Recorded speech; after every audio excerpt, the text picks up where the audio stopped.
Professor of Slavic Studies Vladimir Golstein at Brown University is joining us now. A lot of analysts are saying that the two nations will become closer as a counterbalance to the rather unconventional approaches towards trade and, of course, foreign policy by the U.S. president. Is that how you see it?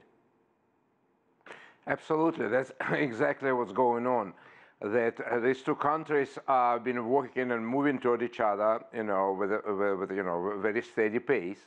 They decided to kind of abandon their, ideologically driven policies, and they both became very pragmatic and very kind of rational. So in this meeting, which took place between the Patrushev and Mr. Yang, about security, they stressed that they want to cooperate in order to safeguard fair and rational world. And I think these words are pretty loaded, fair and rational world, because, obviously the, opposite to that is a rather irrational world, or rather ideologically driven world, the world which, kind of threatens and bullies and, issues sanctions, and that's what they seem to be getting from United States. So it's kind of very ironic that the United States, which used to be very business-oriented and pragmatic, decided to be very ideologically driven, while these two countries are looking for ways to cooperate on various levels, from economics to technology to military to trade to anything. And both countries border the DPRK, so obviously they're talking about the Korean Peninsula. As Dan said, they may play a pivotal role there. It seems like things are somewhat stalled between the U.S. and the DPRK. What role can Russia and China play in terms of moving that forward, getting the momentum going again? Yeah, the very fact that, they were talking about the next meeting between Chinese President Xi and, Russian President Putin, which will take place in Vladivostok on the very sort of Pacific side, on, side of Russia. So in other words, Russia stresses its, pivotal role in Asia, in Pacific region, and Russia and China are just really kind of neighbors of North Korea, and they have to be involved, and they will do their best, provided everybody sits down together and negotiate. That's their role. They to bring the parties together and introduce fair and rational world to the discussion, rather than just bragging about who has the bigger nukes and who can threaten other country more. And Dan was also talking about the Eastern Economic Forum. How important is that going to be? I think it's important, in a double sense. First, as a sign of cooperation, as a sign of trade. They all stress, or both parts say, that the trade increases, and trade is like the best way of diplomacy. Trade is the best way of cooperation. Trade is the best way of sort of bringing people together.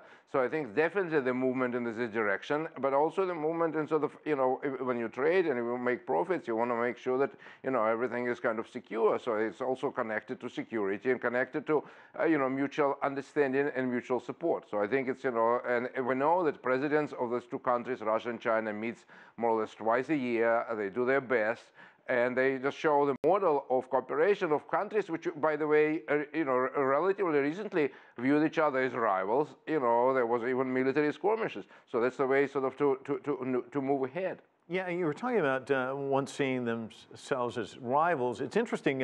Sergei Lavrov was just in Ankara. It seems as though the Russia's reaching out to Turkey. This relationship, are we going to see new alliances kind of cropping forward as a result of Trump's posture in terms of foreign policy and trade?